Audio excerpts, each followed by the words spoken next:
Hello viewers, welcome to our channel. నేను మీ చరణ్ పర్మి. విశాఖపట్నానికి సంబంధించి విశాఖపట్నం స్టీల్ ప్లాంట్ ప్రైవేటీకరణ గురించి ఇప్పుడు కొత్త ట్విస్ట్ ఒకటి వచ్చిందనమాట. దానికి సంబంధించి కేంద్ర మంత్రి కుమారస్వామి కొత్తగా ఒక ట్విస్ట్ ఇచ్చారు. ఈరోజు ఆయన విశాఖపట్నం స్టీల్ ప్లాంట్కి సందర్శించడం జరిగింది. వచ్చిన తర్వాత అక్కడ పరిసరాలు కానీ తర్వాత అక్కడ ఉద్యోగులను కానీ కలిసి మాట్లాడి అక్కడున్న వర్క్స్ ఏవేవైతే ఉన్నాయో స్టీల్ ప్లాంట్ పనులు అవన్నీ కూడా ఆయన పర్యవేక్షించారు. సో పర్యవేక్షించి ఆయన వచ్చింది కూడా ఒక నివేదిక తయారు చేయడం కోసం. సో ఆ నివేదిక తయారవుతుంది తర్వాత అయితే ఇది ఒక మొదటి విజిట్ అనమాట. వచ్చిన తర్వాత ఆయన మొత్తం చూసి ప్రెస్ మీట్ మాట్లాడారు. ఆ ప్రెస్ మీట్లో భాగంగా విశాఖపట్నం ప్రైవేటీకరణ గురించి ఆయన ఒక ట్విస్ట్ ఇచ్చారు. ఆ ట్విస్ట్ ఏంటో ఇప్పుడు మనం తెలుసుకుందాం. గత కొద్ది రోజుల నుంచి విశాఖపట్నం ప్రైవేటీకరణ పూర్తి అవుతుంది, టీడీపీ ఒప్పేసుకుంది, టీడీపీ ప్రభుత్వం కేంద్ర ప్రభుత్వానికి గ్రీన్ సిగ్నల్ ఇచ్చేసిందంటూ కొన్ని వార్తలు వచ్చాయి. సో ఆ వార్తల మీద చంద్రబాబు కానీ అలాగే వైసీపీ నాయకులు కానీ వీళ్ళిద్దరూ కాస్త వాదోపవాదాలు చేసుకున్న సందర్భాలు కూడా ఉన్నాయి.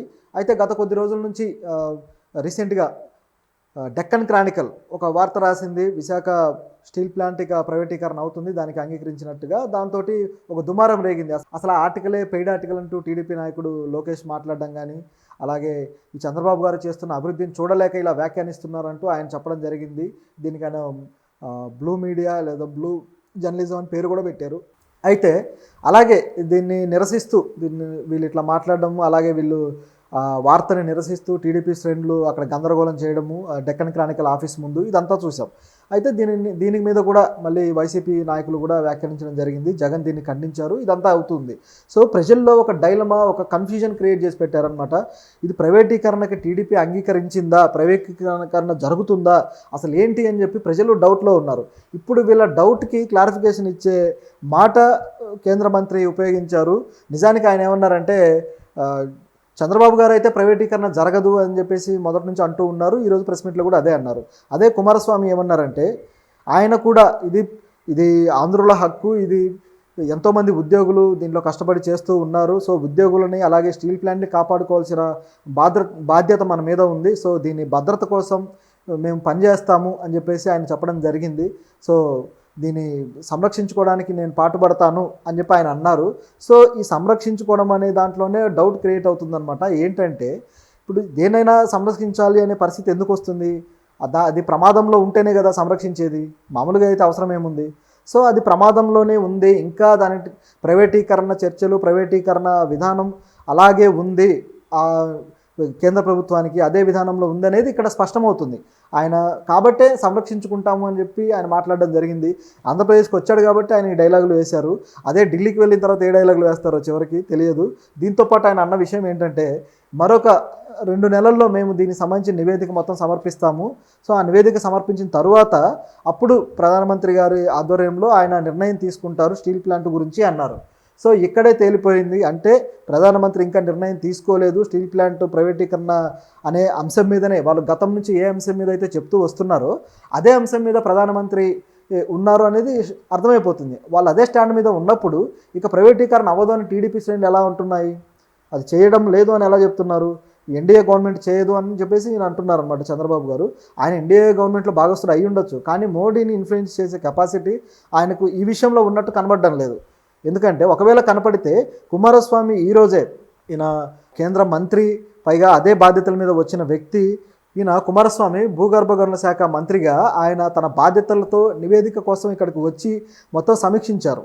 అలాగే ఇక 100% ఉత్పత్తి ఇందు నుంచి జరిగే విధంగా మోడీ గారి ఆధ్వర్యంలో చర్యలు తీసుకుంటాము అని చెప్పేసి చెప్పడం కూడా జరిగింది. సో ఇన్ని ఆల్రెడీ భవిష్యత్తు ప్రణాళికలు కూడా ఇందులోంచి ఉత్పత్తి చేయాల్సిన అవసరాలను కూడా ఆయన మాట్లాడడం జరిగింది. సో ఇన్ని చేస్తున్న వ్యక్తి నుంచి ఇది ప్రైవేటీకరణ చెయ్యము అని ఎందుకు చెప్పించలేకపోయారు? ఇది ప్రైవేటీకరణ చెయ్యము అని ఆయన ఒక మాట చెప్పి ఉంటే ఆంధ్ర ప్రజలందరికీ క్లారిటీ వచ్చేసి ఉండేది కదా. ఇక టీడీపీ మీద ఈ ఆరోపణలు కానీ లేదా ఈ డెక్కన్ క్రానికల్ ఆర్టికల్స్ కానీ గొడవ అంతా ఉండేది కాదు కదా. సో డెక్కన్ క్రానికల్ ఆర్టికల్లో ఏ మాత్రం తప్పు లేదు, వాళ్ళు కరెక్ట్గానే రాశారు. సో వాళ్ళకి అందిన సమాచారం ప్రకారం ఇది ప్రైవేటీకరణకి ఇంకా మొగ్గు చూపే పరిస్థితి ఉన్నట్టుగానే కనబడుతుంది. చంద్రబాబు గారు ఈరోజు సమీక్ష అయిపోగానే ప్రెస్ మీట్ పెట్టి ఆయన ఏదో చెప్పారు, ఇది ప్రైవేటీకరణ అవ్వదు, మేము ఖచ్చితంగా దీన్ని కాపాడుకుంటామని చెప్పేసి. ఈ సంరక్షించుకోవడము కాపాడుకోవడం అనే మాటల్లోనే డౌట్ వచ్చేస్తుంది అనమాట. ప్రమాదంలో ఉన్నదాన్ని ఎవరైనా సంరక్షిస్తారు అని చెప్పేసి. సో కుమారస్వామి గారు అన్న మాట ఇది. ఇప్పుడు ఈ బాల్ వచ్చేసి మోడీ గారి కోర్టులో ఉంది. మోడీ గారు ఇప్పుడు ఏం చేస్తారు? కుమారస్వామి గారు 2 నెలలకి ఆయన నివేదిక సమర్పిస్తే అప్పుడు ఆయన డెసిషన్ తీసుకోవాలి. సో అప్పుడు డెసిషన్లో ఓకే ఈ నివేదిక ప్రకారం దీన్ని ప్రైవేటీకరణ చేస్తున్నామని అంటే అప్పుడు ఏం చేస్తుంది? అంటే ఈ 2 నెలలు టైం ఉంది కదా, ఈ టైంని ఉపయోగించుకుని ఆయన్ని కన్విన్స్ చేద్దాము అనుకుంటుందా టీడీపీ? మరేంటో తెలీదు. అయితే ఈ 2 నెలల టైం కూడా వైసీపీకి ఒక ఆయుధమే. ఎందుకంటే ఇది ఒక మంచి స్టాండ్ దొరికినట్లయింది వైసీపీ పోరాడడానికి. ఈ విషయం మీద వైసీపీ మంచి స్టాండ్ తీసుకొని ముందుకు వస్తుంది అని ఈరోజు జగన్ రియాక్షన్ బట్టి అర్థమవుతుంది. అయితే ఎట్లాగైనా సరే ఈ 2 పార్టీలు కొట్టుకుంటాయా తిట్టుకుంటాయా ఎలాగైనా సరే దీన్ని కాపాడడం అయితే అవసరం. సో అందరి పోరాటాన్ని మనం హర్షించాల్సిందే. ఎవరైనా ఆపాలనే కదా కోరుకుంటాం. అది కుమారస్వామి మాటల రూపంలో కావచ్చు, అలాగే టీడీపీ చెప్పిన మాటలు కావచ్చు, అలాగే వైసీపీ చెప్తున్న మాటలు కావచ్చు, అందరూ దాన్ని కాపాడాలి. ఎలాగైనా సరే ప్రైవేటీకరణ కాకుండా వైజాగ్ స్టీల్ ప్లాంట్ను కాపాడుకోవాలనేదే లక్ష్యమై ఉంటుంది. కాబట్టి మరి చూద్దాం ఆ లక్ష్యం ప్రకారం వీళ్ళు నడుస్తారా లేదా అని. అయితే ఈ విషయం మీద ఇప్పుడు వీళ్ళు ప్రెస్ మీట్లు పెట్టి అంతా వెళ్ళిపోయిన తర్వాత, సమీక్ష అయిపోయిన తర్వాత మళ్ళీ దీన్ని కంటిన్యూ చేస్తూ ఈ విషయం మీద టీడీపీ మంత్రులు కొంతమంది వ్యాఖ్యానిస్తున్నారు.